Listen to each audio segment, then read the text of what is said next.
Halo, selamat berjumpa dengan materi pembelajaran biologi. Kali ini kita akan berdiskusi tentang materi genetik.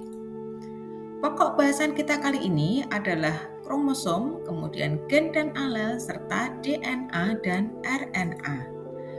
Perhatikan struktur sel berikut ini. Pada sel ada bagian-bagian yang disebut dengan organel. Semua aktivitas sel dikendalikan oleh bagian sel yang disebut nukleus atau inti sel. Dalam bentuk dua dimensi, ini adalah struktur sel.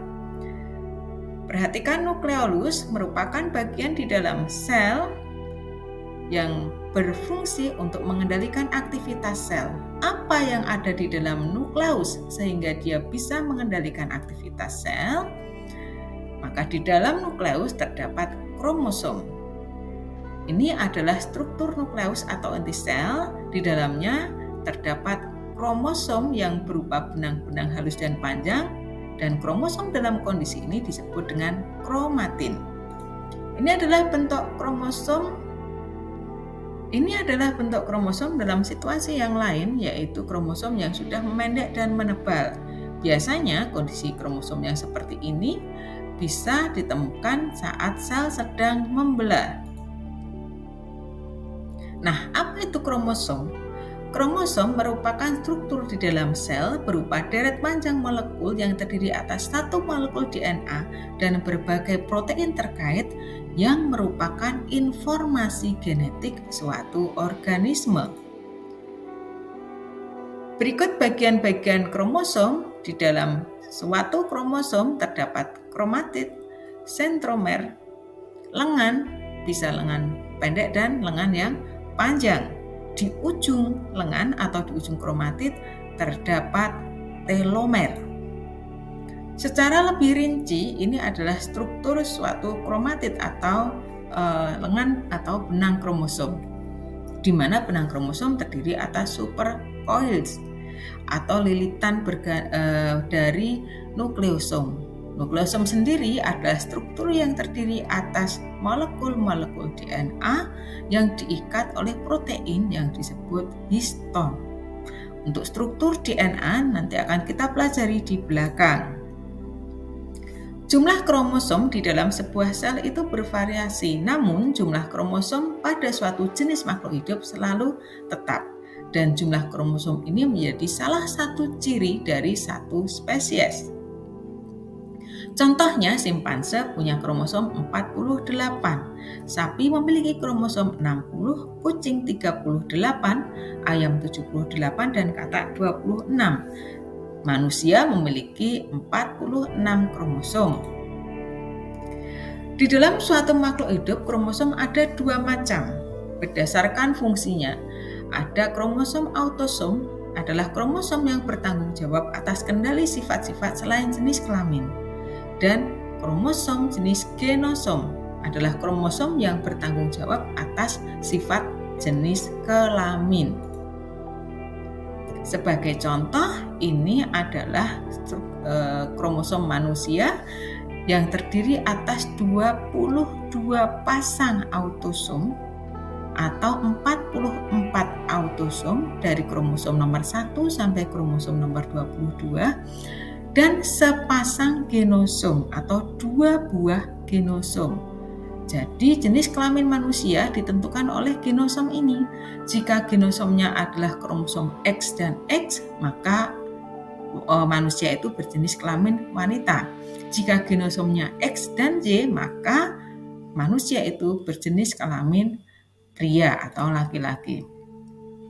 Selanjutnya kita juga mengenal istilah gen. Gen adalah substansi hereditas yang terletak di dalam kromosom yang bersifat sebagai materi tersendiri yang terdapat dalam kromosom. Gen mengandung informasi genetik dan dapat menduplikasikan diri pada peristiwa pembelahan sel. Ini adalah gambaran letak gen di dalam kromosom. Jadi gen menempati tempat-tempat tertentu sepanjang kromosom. Jadi tidak semua kromosom itu merupakan gen. Gen menempati tempat tertentu yang disebut dengan lokus. Simbol gen dapat dituliskan dalam huruf besar maupun huruf kecil dengan ketentuan sebagai berikut. gen dominan dituliskan dengan huruf besar, sedangkan gen resesif dituliskan dengan huruf kecil. Ini adalah contoh penulisan simbol gen pada suatu kromosom. Gambar yang sebelah kiri adalah gen-gen dominan sehingga disimbolkan dengan huruf besar. Sedangkan gambar yang sebelah kanan adalah gen-gen resesif sehingga disimbolkan dengan huruf kecil. Di dalam pembelajaran materi genetik juga ada istilah alel. Alel adalah variasi atau bentuk alternatif dari suatu gen yang terletak pada posisi atau lokus yang sama pada kromosom. Setiap individu mewarisi 2 alel untuk setiap gen, 1 dari ayah dan 1 dari ibu. Alel-alel ini dapat sama atau disebut juga alel homozigot, bisa homozigot dominan atau homozigot resesif, atau bisa juga alel yang berbeda, disebut dengan alel heterozigot. Alel yang berbeda bisa mengkodekan karakteristik yang berbeda pula, seperti warna mata atau jenis rambut.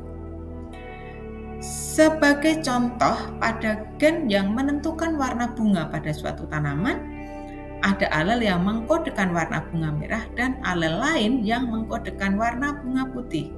Kombinasi alel inilah yang kemudian menentukan karakteristik fisik suatu organisme. Selanjutnya, kita akan membahas tentang asam nukleat. Asam nukleat merupakan molekul besar yang menyimpan dan menyalurkan informasi genetik di dalam sel. Terdapat 2 jenis utama asam nukleat, yaitu DNA atau ADN atau singkatan dari asam deoksiribonukleat, dan RNA atau ARN singkatan dari asam ribonukleat.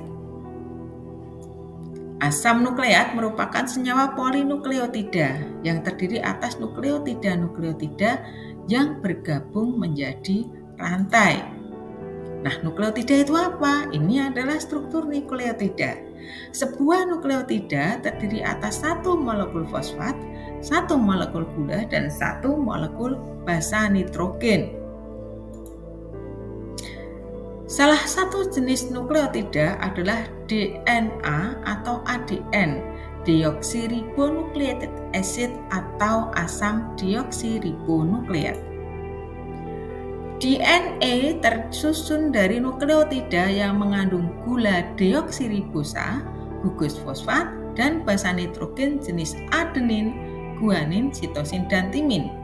DNA mengandung instruksi yang dibutuhkan untuk sintesis protein dan pengaturan fungsi seluler. Menurut Watson and Crick, DNA membentuk struktur heliks ganda atau double helix.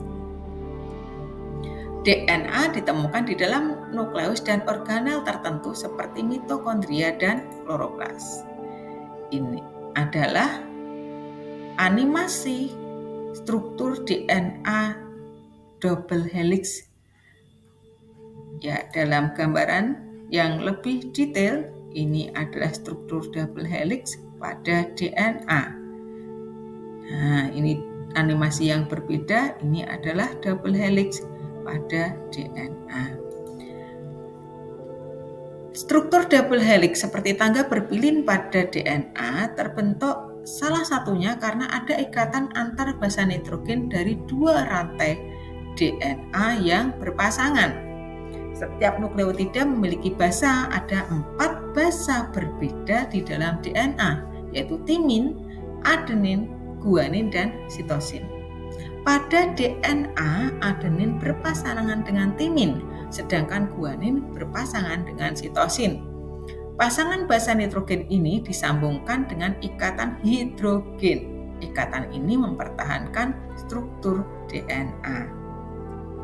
Selanjutnya kita membahas asam nukleat yang kedua, yaitu RNA atau ARN. Ini ribonucleic acid atau asam ribonukleat. Nah, ini adalah gambar RNA. Merupakan molekul biologis yang berperan penting dalam proses genetik dan sintesis protein.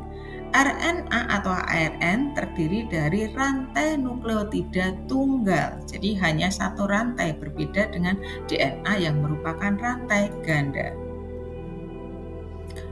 Fungsi utama ARN adalah sebagai perantara antara DNA dan sintesis protein serta membantu dalam ekspresi gen.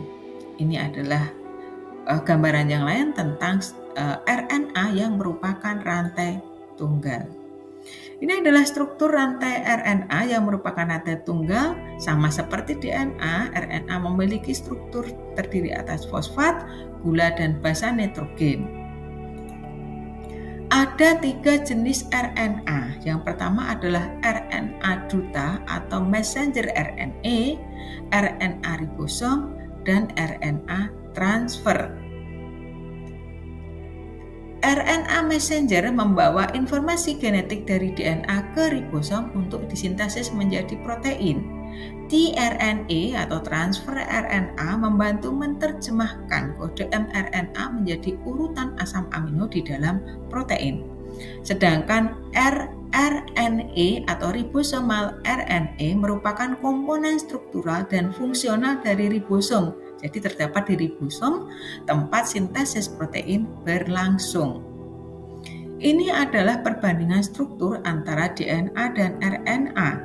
Gambar sebelah kiri adalah RNA yang merupakan rantai tunggal dan sebelah kanan adalah DNA yang merupakan rantai ganda. Secara lebih lengkap, perbedaan antara DNA dan RNA adalah sebagai berikut. Letak DNA pada mitokondria, nukleus, dan kloroplas, sedangkan RNA di ribosom, nukleus, dan sitoplasma. Gula pada DNA adalah deoksiribosa, sedangkan pada RNA adalah gula jenis ribosa. Bentuknya DNA merupakan double helix, panjang berpilin ganda, sedangkan RNA merupakan helix tunggal atau monohelix, merupakan rantai pendek tidak berpilin dan tunggal. Basa nitrogen pada DNA ada dari golongan purin, ada adenin dan guanin, dan pirimidin terdiri atas sitosin dan timin. Sedangkan pada RNA dari golongan purin ada adenin dan guanin sama, sedangkan pada pirimidin terdiri atas sitosin dan urasil. Ini bedanya, kalau DNA punya timin, kalau RNA punya urasil. Kadar DNA itu tetap di dalam sel, namun kalau kadar RNA tidak tetap atau berubah-ubah. Fungsi DNA untuk pewarisan sifat dan sintesis protein, sedangkan fungsi RNA hanya untuk sintesis protein. Pokok bahasan berikutnya adalah replikasi DNA. Replikasi DNA ada 3 macam teori, yaitu konservatif, dispersif, dan semi-konservatif. Maka kita akan fokus membahas replikasi DNA secara semi-konservatif, di mana menurut teori ini rantai DNA asal akan terbuka rantai gandanya, kemudian masing-masing membentuk komplement, sehingga di akhir proses replikasi terbentuk 2 rantai DNA, di mana masing-masing rantai terdiri atas 1 rantai lama dan 1 rantai baru. Ini adalah gambaran yang lebih rinci tentang proses replikasi DNA secara semi-konservatif, di mana dalam prosesnya melibatkan kerja beberapa enzim, yaitu enzim helikase yang fungsinya memisahkan ikatan ganda DNA, membuka ikatan hidrogen yang mengikatkan basa nitrogen. Kemudian ada DNA polimerase. Nah, ini adalah proses replikasi DNA secara semi-konservatif. Baik, ini adalah materi kita pada video kali ini. Sampai bertemu di video berikutnya. Selamat belajar. Wassalamualaikum warahmatullahi wabarakatuh.